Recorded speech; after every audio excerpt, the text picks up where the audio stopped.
Hey, what's up, fellas? How you doing, man? Antonelli here.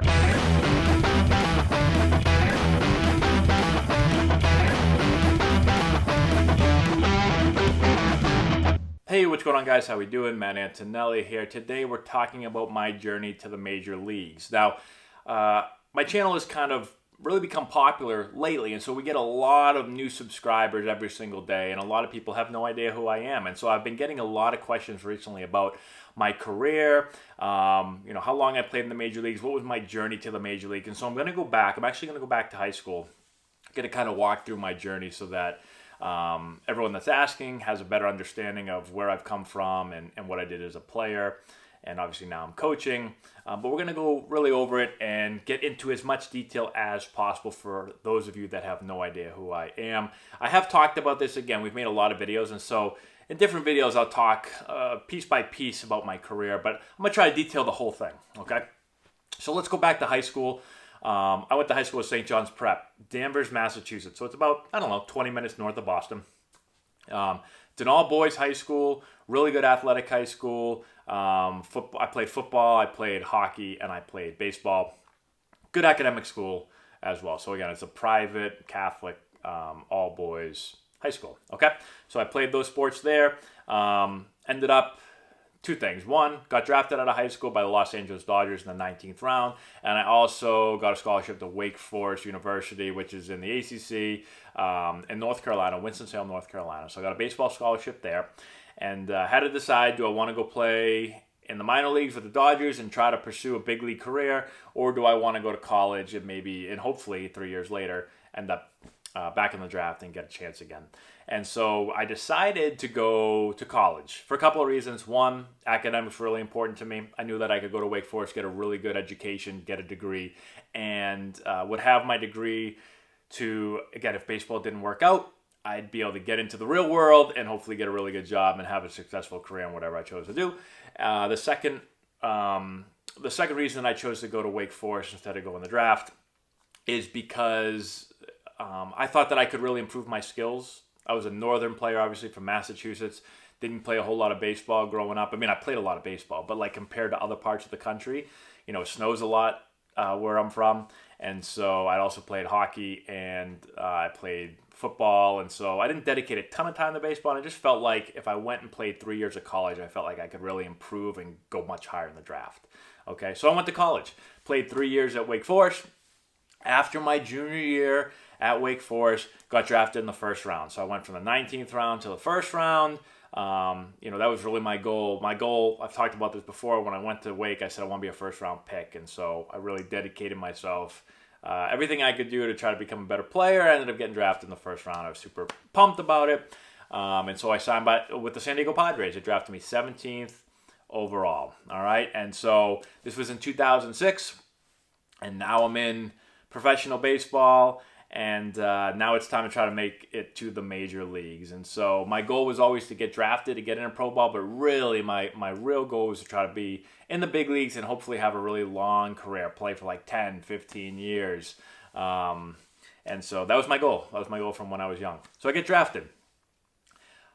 I go right to short season A ball. So the minor leagues, to give you guys just a quick idea of what it looks like, is you've got rookie ball, where typically like high school draft picks go to rookie ball, or like players that are signed from other countries will typically start in rookie ball if they're very young.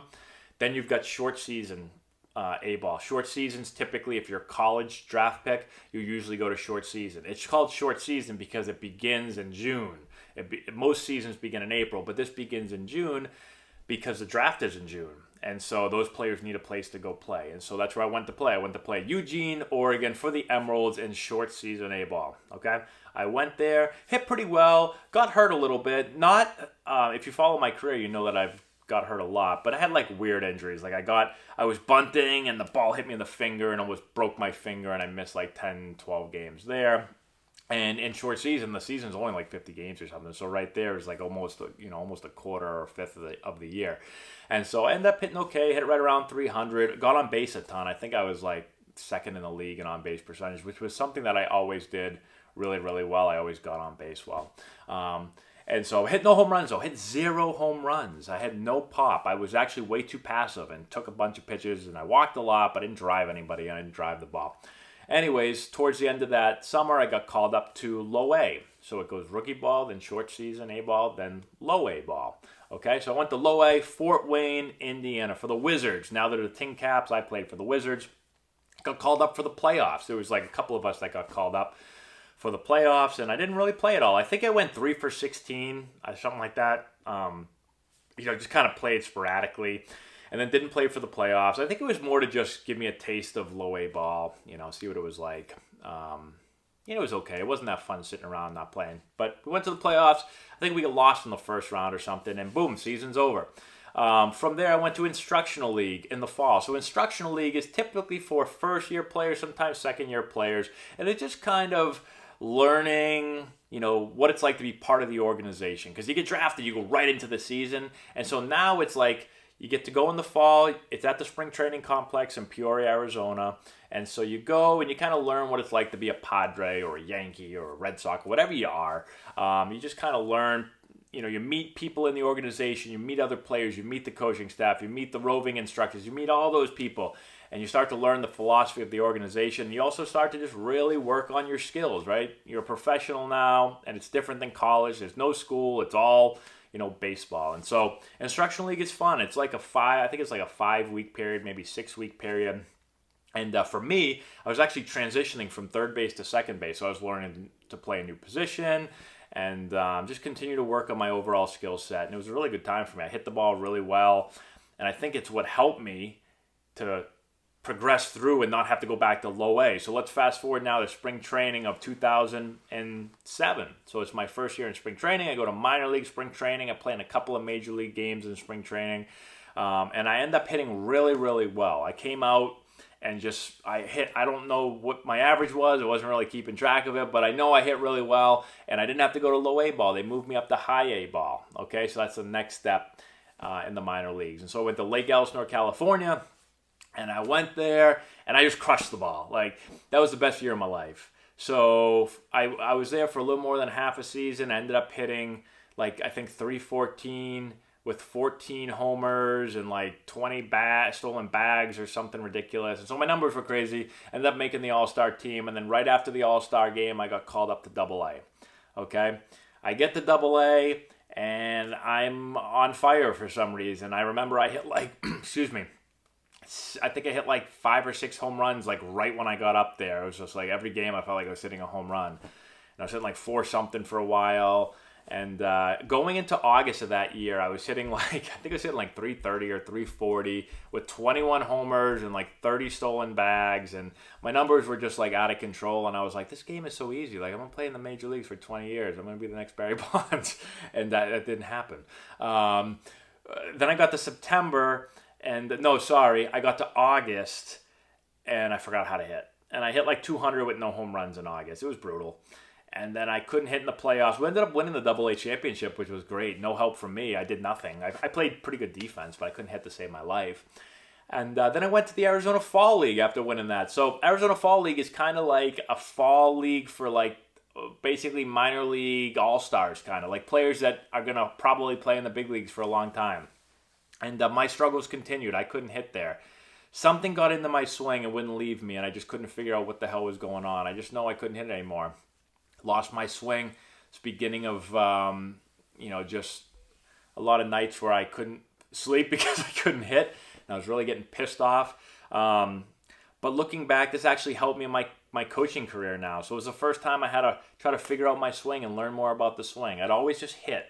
I always tell people, I always just picked up a bat, and they threw me the ball, and I squared it up. And then all of a sudden I didn't. I didn't know what the hell to do. So I had to learn my swing.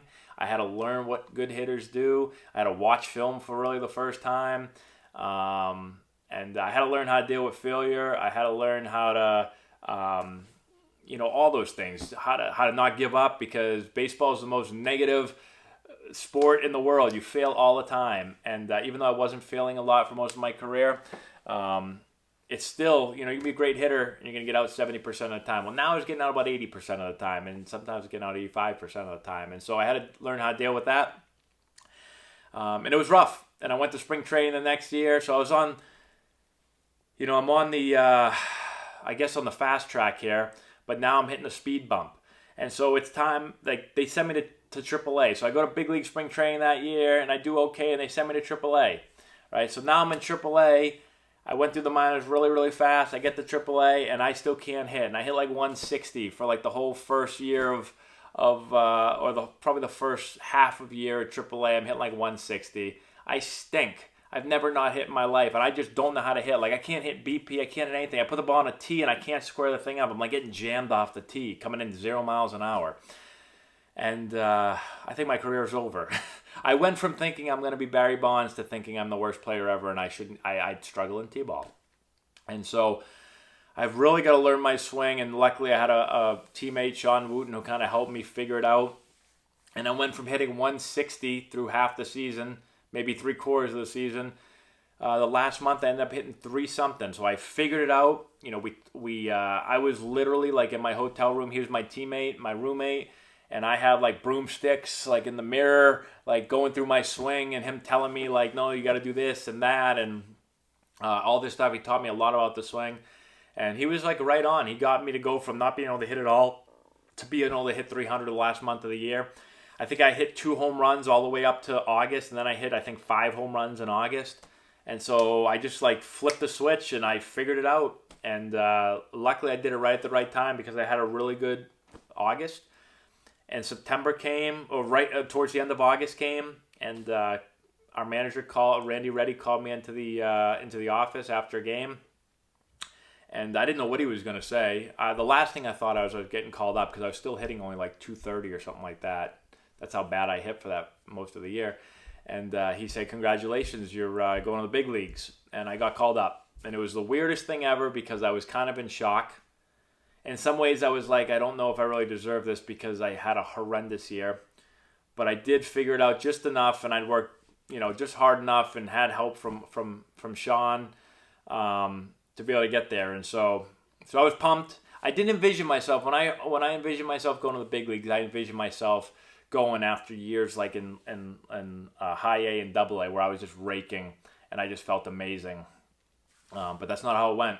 But in the end, I got called up. I made it to the point where I made it to where I was trying to get to for pretty much my whole life. I mean, that was always a goal of mine to play in the major leagues. And so I made my debut 2008, September, I don't know, maybe 1st. I can't even remember the date. Against the Los Angeles Dodgers. Greg Maddux was on the mound. My first ever at-bat. Threw me a fastball. Hit a single. Went back to thinking I was Barry Bonds and going to get like 3,000 hits. And I think I ended up with like 12 or something like that. You guys can figure it out. I don't even know how many hits I have. But I ended up playing that month. And then never got another at-bat again. Got up to the big leagues. Well, was on the disabled list, never played in 2010, was technically on the roster, ended up getting about a little over a year of service time, but only had that first month of actual playing time. The rest of my career was filled with a lot of injuries, a lot of missed time. I think I missed more than half my games, but never got a chance to be back in the big leagues. Ended up playing for 5 different organizations, played for the Padres, I played for the Nationals, I played for the Indians, I played for the Orioles, played for the Yankees, all in AAA. Never got another big league game with any of those teams. So that's kind of my journey to the major leagues. Again, I thought it was going to be a lot longer. I thought I'd play for a long time and have a real successful career, but sometimes things don't always go the way that you think. But I learned a lot and have been able to take a lot of those lessons and now use them as a coach with Antonelli Baseball and with helping younger players. So that is my journey. I've talked in other videos about my journey throughout those other organizations, but I don't want to make this video too long, so I just wanted to kind of go to the point where I actually got called up. So if you have any more questions, put in the comment section below, subscribe to the channel, give the video a thumbs up, share with all your friends, go check out all our other videos. I have tons of them. And that's all we got. Thanks so much for watching. We'll talk to you later.